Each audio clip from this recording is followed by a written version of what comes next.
네, 일본 정부가 오늘 우리 정부 참여 없이 사도광산 추도식을 열었습니다. 추도식이 열린 니가타현 사도섬 연결하겠습니다.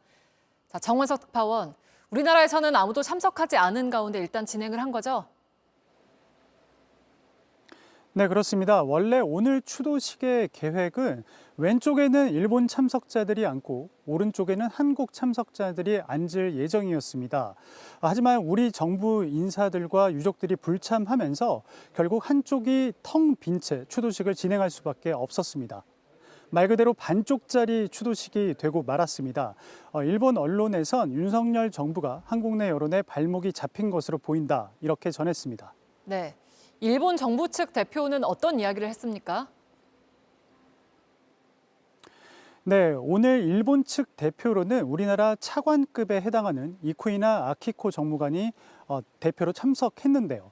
이쿠이나 정무관은 사도 광산의 세계유산 등재는 가혹한 환경 속에서 노동해야 했던 선조들의 헌신 덕분이라며 그 노력을 깊이 기린다, 이렇게 말한 뒤에 조선인 노동자에 대해 언급했습니다.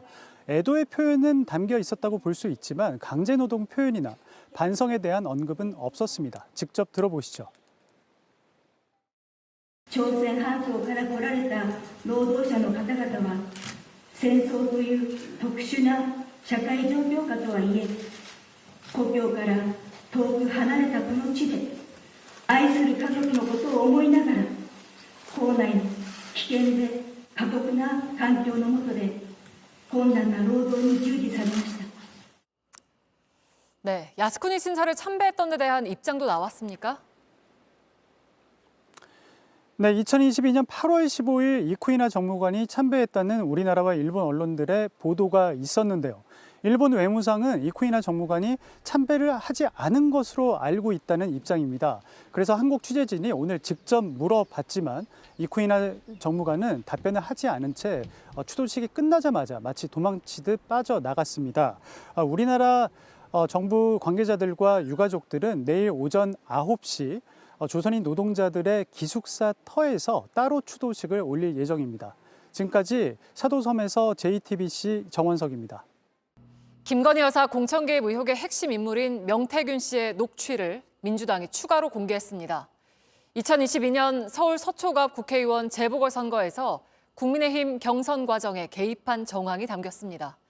책임 당원 개개인의 성향을 파악하는 자료를 만들었는데 민주당은 이 데이터가 조은희 의원에게 넘어간 거 아니냐고 의심하고 있습니다. 구혜진 기자입니다. 명태균 씨는 지난 2022년 2월 8일 국민의힘 서초갑 지역구의 책임당원 안심번호를 대상으로 비공표 여론조사를 실시했습니다. 경선이 치러지기 이틀 전이었습니다. 서초에 거기 과반이 안 넘을 거 아닙니까? 그럼 과반이 아니면 결선 투표 갈 거 아니에요. 네. 그 만약 결선 투표 가면 조은희하고 네. 이혜훈. 녹취를 공개한 민주당은 경선을 거쳐 국회의원에 당선된 조은희 의원이 조사에 쓰인 책임당원 명단을 넘겼을 가능성이 높다고 봤습니다. 명 씨는 미래한국연구소 직원이던 강혜경 씨가 당원 명부 출처가 문제될 것을 우려하자 조 의원의 이름을 꺼냅니다. 그건 나중에 만들면 되잖아. 문제가 되면. 후보한테 쓰라고 하면 되지. 그 조은인데. 그러면 문제가 없어요? 이후 상황을 인지한 당이 문제를 제기해 조사는 중단됐습니다. 네, 내일 그 서초 거는 그냥 안 하는 걸로 하고 네. 오늘 거 한 거로 마무리 이제 당에서 네. 전화가 와서 여론조사 돌리느냐 네. 나중에 문제가 된다. 네. 그 전화가 왔대.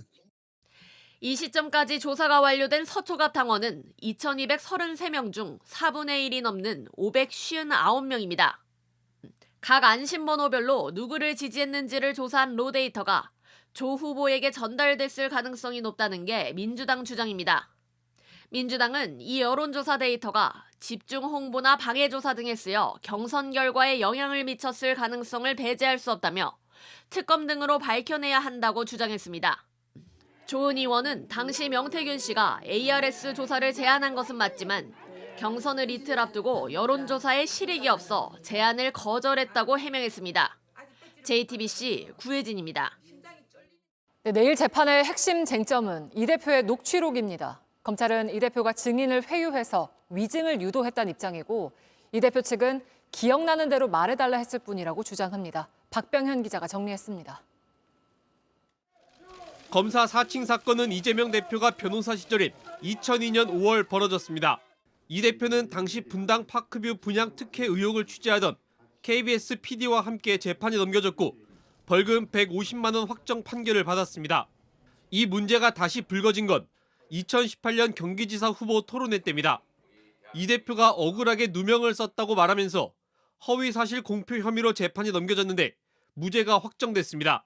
검찰은 이 재판 과정에서 이 대표가 김병량 전 성남시장 비서 출신 김진성 씨에게 위증을 시킨 것으로 보고 있습니다. 이 대표가 누명을 썼다는 프레임을 만들기 위해 김 씨에게 거짓 증언을 시켰다는 겁니다. 도감이 있었다는 얘기를 해주면 제일 좋죠. 실제로 뭐 그때 비서였으니까. 이 대표 측은 기억나는 대로만 말해달라고 했다는 입장입니다. 우리 김일관이 안 본 거 뭐 그런 얘기 할 필요는 없는 거고. 이 대표는 지난 11일 김 씨의 증언이 안 하느니만 못한 증언이었다고도 했습니다. 유리한 증언을 해주지 않았다는 겁니다. 하지만 검찰은 이 대표가 김 씨에게 변론 요지서까지 보내주며 기억을 유도했고 실제로 유리한 증언을 해줬다고 보고 있습니다. 김 씨가 증언을 마친 뒤 당시 정책비서관이던 정진상 씨에게 변호사 상의대로 증언을 잘했다고 알렸다는 점도 검찰 주장의 배경 중 하나입니다. 검찰은 위증교사 혐의 양형 기준상 최고형인 징역 3년을 구형했습니다. 금고형 이상이 확정될 경우 이 대표는 의원직을 잃고 다음 대선에도 나올 수 없습니다. JTBC 박병현입니다.